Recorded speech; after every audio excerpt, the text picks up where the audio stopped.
Days, all right. But today is Juneteenth, and it's a time for community. It's a time for celebration that can be honored in any language.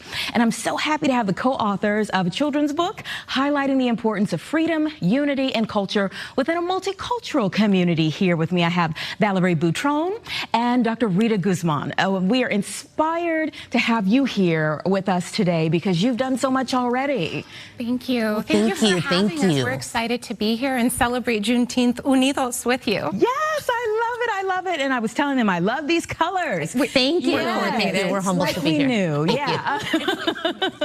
So you got your story from a true story. The children's book comes from a true story from Chicago's far south suburbs. Crete, is that right? That's right, the village of Crete. So my family actually moved to Crete just a few years ago. And when we moved there, one of the first things I did was I joined the local historical society, the Crete Historical Society.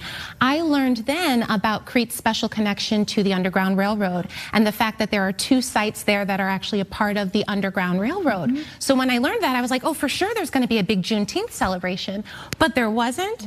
So I decided to partner the first year in 2023 with the Historical Society, and we put on something little. It was grassroots, but it was beautiful. And then the following year in 2024, I was able to get some more partnership with the local school district, and we had a big Juneteenth at the U.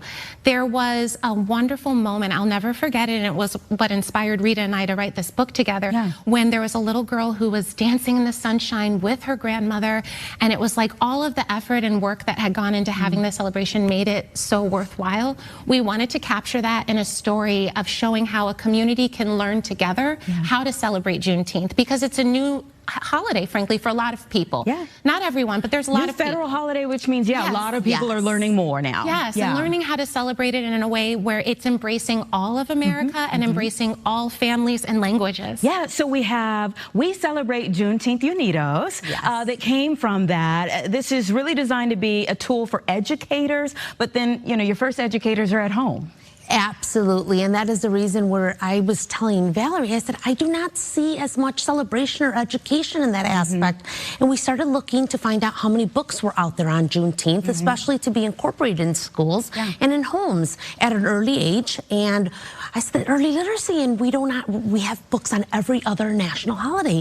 We need to incorporate this. And as we started doing this and writing, I was like, the word unite is in Juneteenth. I said, why don't we come together as communities, you know, to be able to support each other and educate ourselves and be able to increase our literacy in this topic. And that's where that... It was really a magical moment, because we were writing it together, and she's like, did you know that unite, which the word means unite, it's embedded in the word Juneteenth, and that is why we call that out on the cover of the book, because it's something that we discovered kind of, you know, it's been right there all along, but we never saw it before. And we're both bilingual educators, so we wanted to have Spanish weaved in a way into the story where it was meaningful. Now, I like the fact that you brought up the fact that you're both bilingual educators, because I want to talk about this for a moment.